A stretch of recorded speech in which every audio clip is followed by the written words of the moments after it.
Okay guys, so today this video is going to be a year in review of 2019.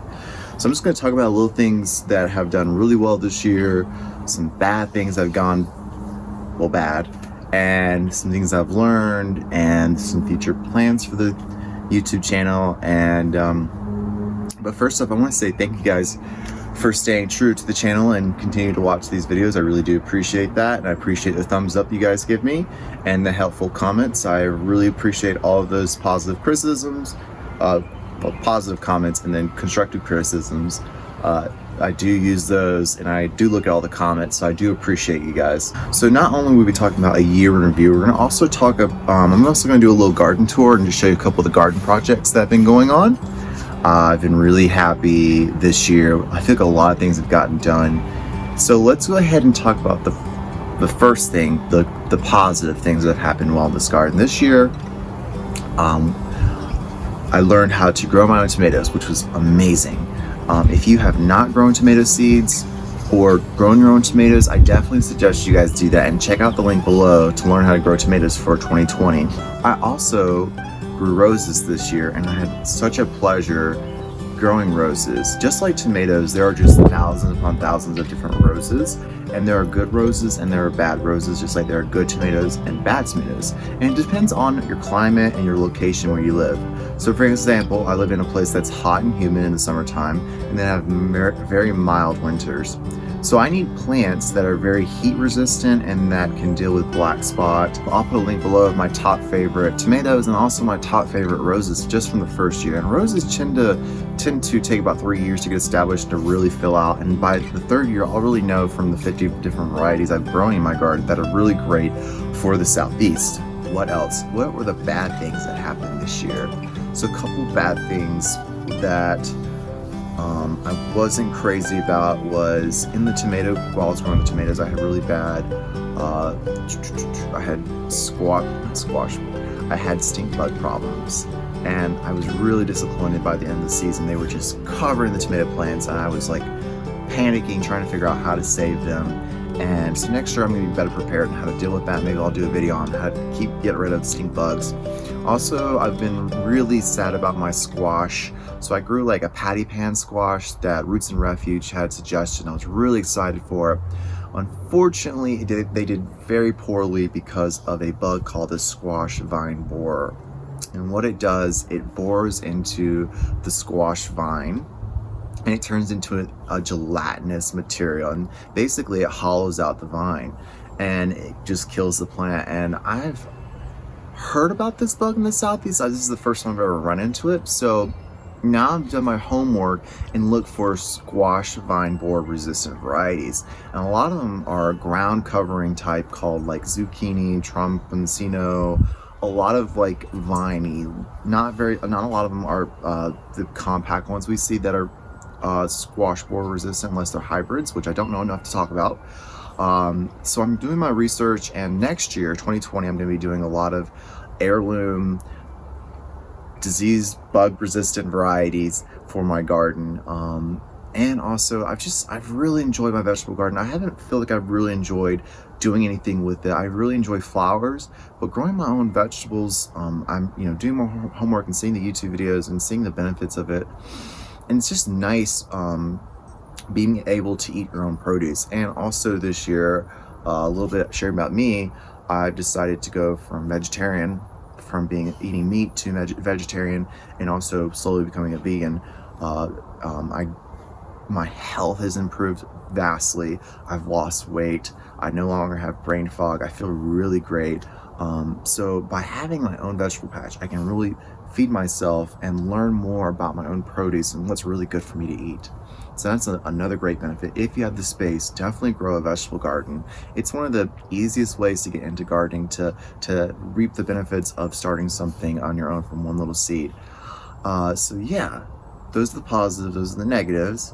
So let's go, and I'm going to show you around the garden. Now, we'll warn you, it is winter time. It's December when I'm filming this, so not a lot of things are growing at all. I'm just going to show you the projects, and you're going to see the bare bones of the garden in wintertime.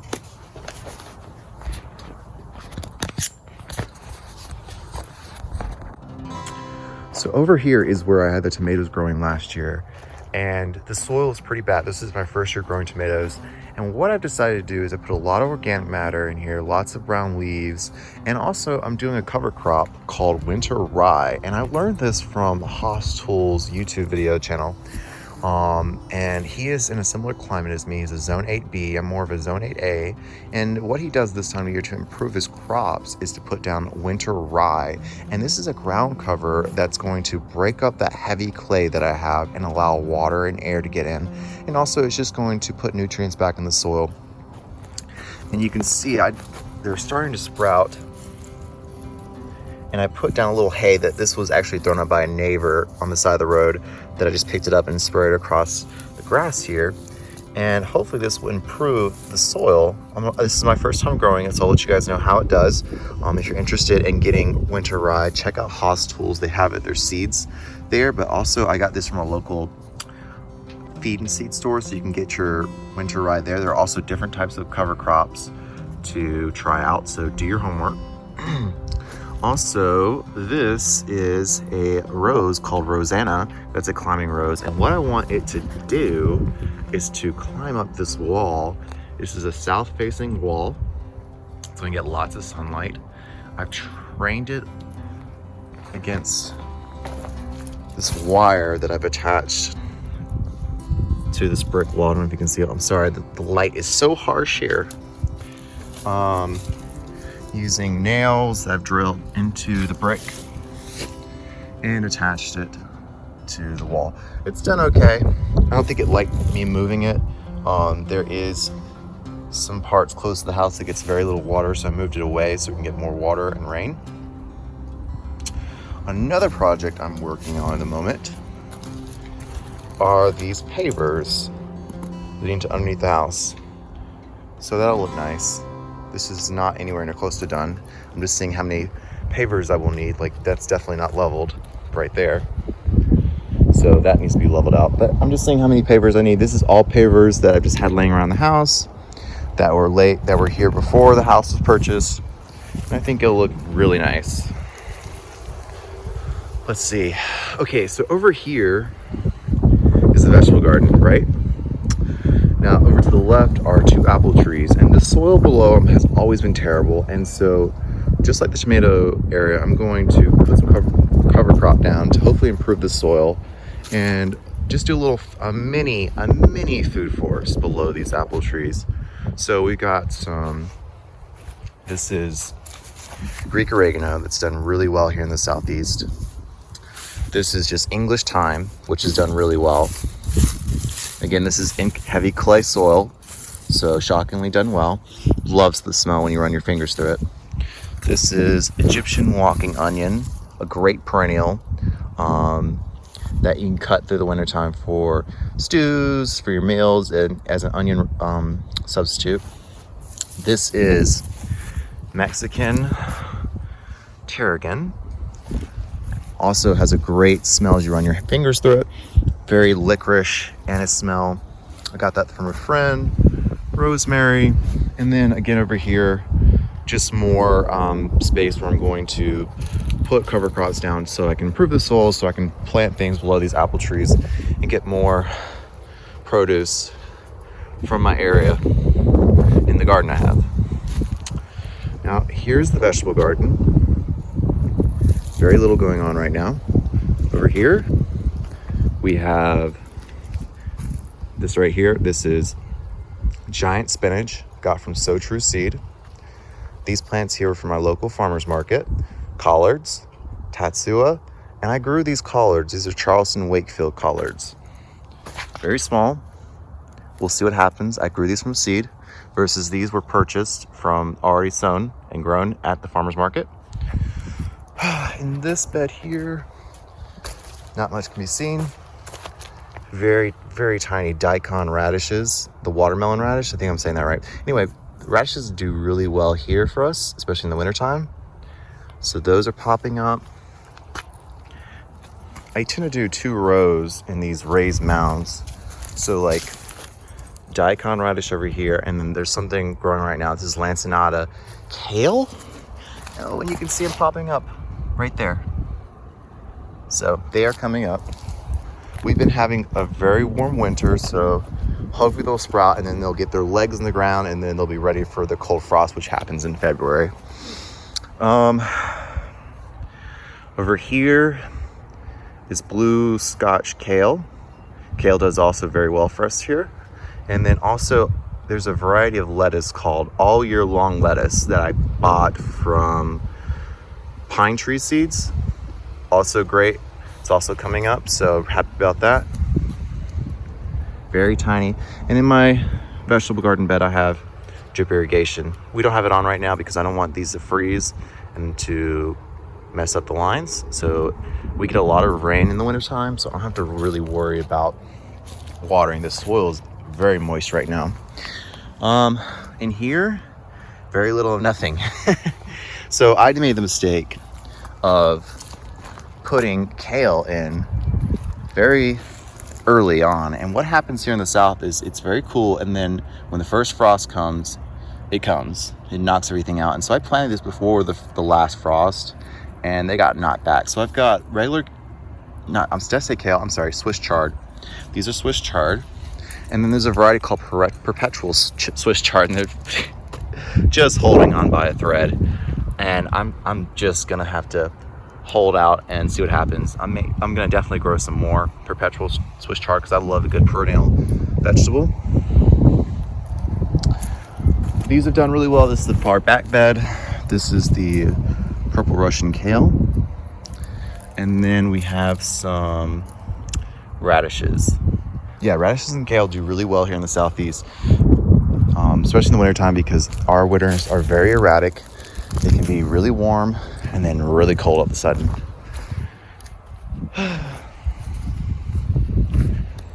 Cactus Garden, doing fine in the wintertime. I don't really do anything with it right now.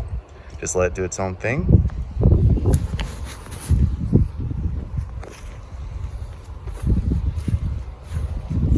Oh, you can see I did put a metal barrier in the garden right now. This is really great for keeping our warm season grass, which is a Bermuda/centipede grass that will get into this gravelly mix, and it's such a pain to weed. So by having this metal barrier, it's definitely keeping the grass out, and it just makes it nice and clean and edge. It's a nice edge, and it goes really well with the fence, the same color. And then absolutely nothing in the jungle garden. Absolutely nothing. This was a lush tropical place to be, and now it is all brown leaves I've collected from my clients from the side of the road and incorporating it into the top layer of the soil. This is great for improving your soil. It's a free organic matter that people are constantly throwing away. Again, this is great for your soil. This is going to improve your soil, especially if you have clay soil like I do. Compost. Gotta throw away that coal frame. This is a pile of all the perennials that I cut back in my front garden bed, and the back garden is massive. This will be all used in the compost. I plan to reuse everything in my garden. So now we've done a little view of the back. We're gonna head to the front and see what is going on there. Not a lot, just a quick little tour. Everything is dead. Winter has consumed the garden. Everything has been cut back. The roses are at bare minimum. And there are larkspur seedlings popping up everywhere. You can see them right here. Larkspur are great annual to put in your garden. Wintertime is the best time to sow them. I try not to walk on the garden beds right now because they're so tiny and fragile, and there's just thousands of them everywhere. Again, I love these in the springtime because I don't have a lot of spring perennials. They just don't really do well in our summer heat. So having annuals in the springtime gives me some color while the perennials are getting ready for the summertime and they're ramping up. So larkspur are great. Also, they're probably a great cover crop. If you have really bad soil, this is going to be great for breaking up that clay soil and allowing water and air into your soil. I also did throw down some rye, so I'll be having 2 cover crops in this garden bed. Nothing going on the pastel border. Absolutely nothing. Just lots of brown leaves to improve the soil. Again, absolutely nothing's going on. Just complete death right now.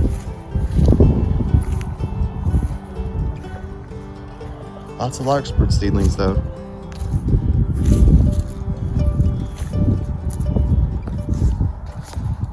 Okay, so that was the garden tour.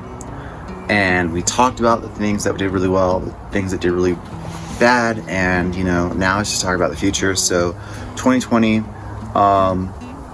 we'll go ahead and say this, that there's a lot of talk going on YouTube, especially YouTube creators that are kind of upset that their channel's not getting as much attention as they'd like. You know, I feel that way sometimes too, but you know, I think in the long run, I'm just here to make fun videos and just enjoy sharing my garden with you guys. I'd like to think I don't really care about having that many subscribers or comments or whatever.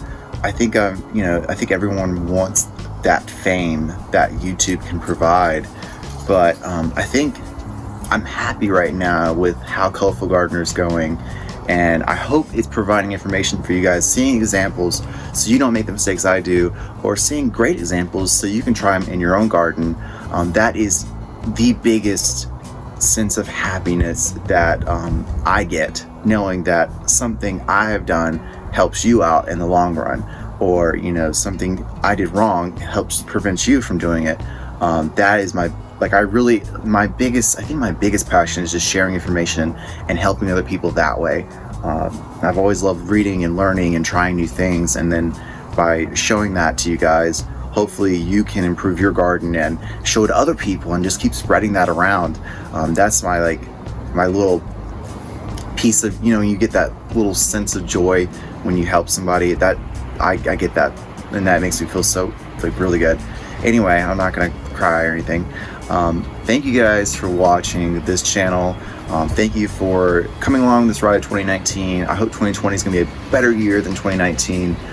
If you guys like this video, hit that like button. If you like this gardening channel, share this with your gardening friends and show the videos to them. Share it to them if they've got a problem with something. Maybe I can help them a little bit. Thank you guys for watching, and I'll see you guys in the new year. Bye.